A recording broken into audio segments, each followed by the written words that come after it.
Do you ever feel that odd guilt when you're doing nothing, but your mind keeps bugging you about all the things you should be doing? It's like your brain is fighting itself. One part wants a break, the other is yelling about chores and tasks. Stuck in this battle, you freeze. You don't do anything. You scroll on your phone, maybe social media or random videos. You tell yourself, just 5 more minutes. But those minutes turn into an hour and soon the day is gone. Sound familiar? You're not the only one. Here's something important. This doesn't mean you're broken. It doesn't mean you lack effort, goals, or energy. It means you're feeling swamped. When you're overwhelmed, avoiding things feels easier than starting them. People often call this laziness and say it's bad, but that's not true. It is just a story we've learned from a world that's always pushing us to do more.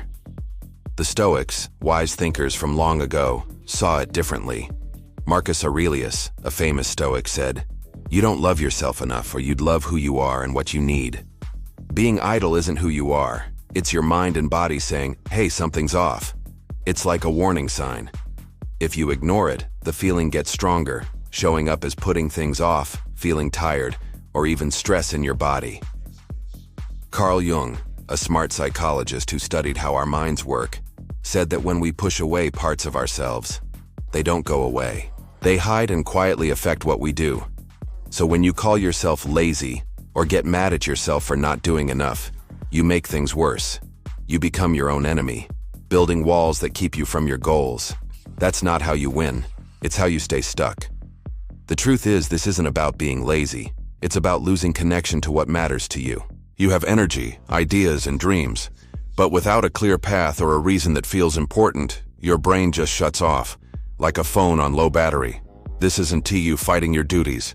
It is your mind trying to protect you from things that feel pointless or too hard.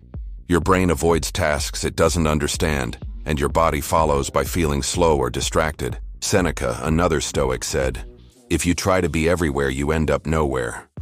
When your attention is all over the place, jumping between notifications, tasks, or unclear plans, your energy fades away. You're not lazy, you're lost and need direction. The good news? You can fix this.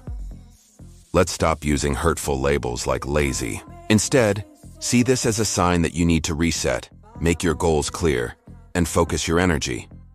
When you stop blaming yourself and start working with yourself, everything changes. This isn't about forcing yourself to keep up with a crazy busy world or feeling guilty. It's about acting with purpose, doing things because they matter to you, not because you're scared of falling behind. Next, we'll share 6 simple steps based on wisdom from thinkers and science to help you get back on track, change how you think, and take control of your time. How often do you say, "I'm just lazy," like it's a part of who you are? Most people don't realize it, but those words are heavy. They're like telling yourself you've already lost before you start. Your brain listens to what you say. Carl Jung said, "You are what you do, not what you say you'll do."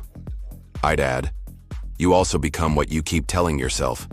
If you keep saying lazy, your actions start to match that word. But laziness isn't something you're born with. It's usually something else hiding, maybe fear of messing up, worry about starting, being tired, not knowing what to do, or feeling burned out. Figure out what's really going on, and it loses its power. But if you think lazy is who you are, you give it control it doesn't deserve. Epictetus, a Stoic teacher, explained it clearly. It's not things that upset us, but how we think about them. The problem isn't that you stayed in bed or didn't start your work. It's that you called it laziness and tied it to your value as a person. What if you stopped and said, "I'm feeling stuck today, but that's not who I am"? That small change makes a big difference. Your sense of self is like a mirror. If it's covered in negative words, you won't see yourself clearly. But if you clean it by dropping those words, you see someone strong and able to grow. Science backs this up. When you change how you see yourself, your actions change too. Keep saying you're lazy, and you'll keep putting things off or giving up. Instead, say, "I can do things even when it's hard." And you'll start proving it with small steps every day. You're not lazy or broken. You've just picked up a label that doesn't fit you, and it's time to let it go. When that voice in your head says you're not good enough, ask yourself, would I say this to a close friend? If not, don't say it to yourself. You're not your worst day, the task you didn't do, the workout you skipped, or the messy desk. You're someone who's learning, growing, and able to change. Deciding to stop calling yourself lazy isn't just a nice thought. It is the first step to something bigger. When you change your words, your thoughts change. When your thoughts change, your actions do too. Change what you say, and you start changing your life. It's that simple.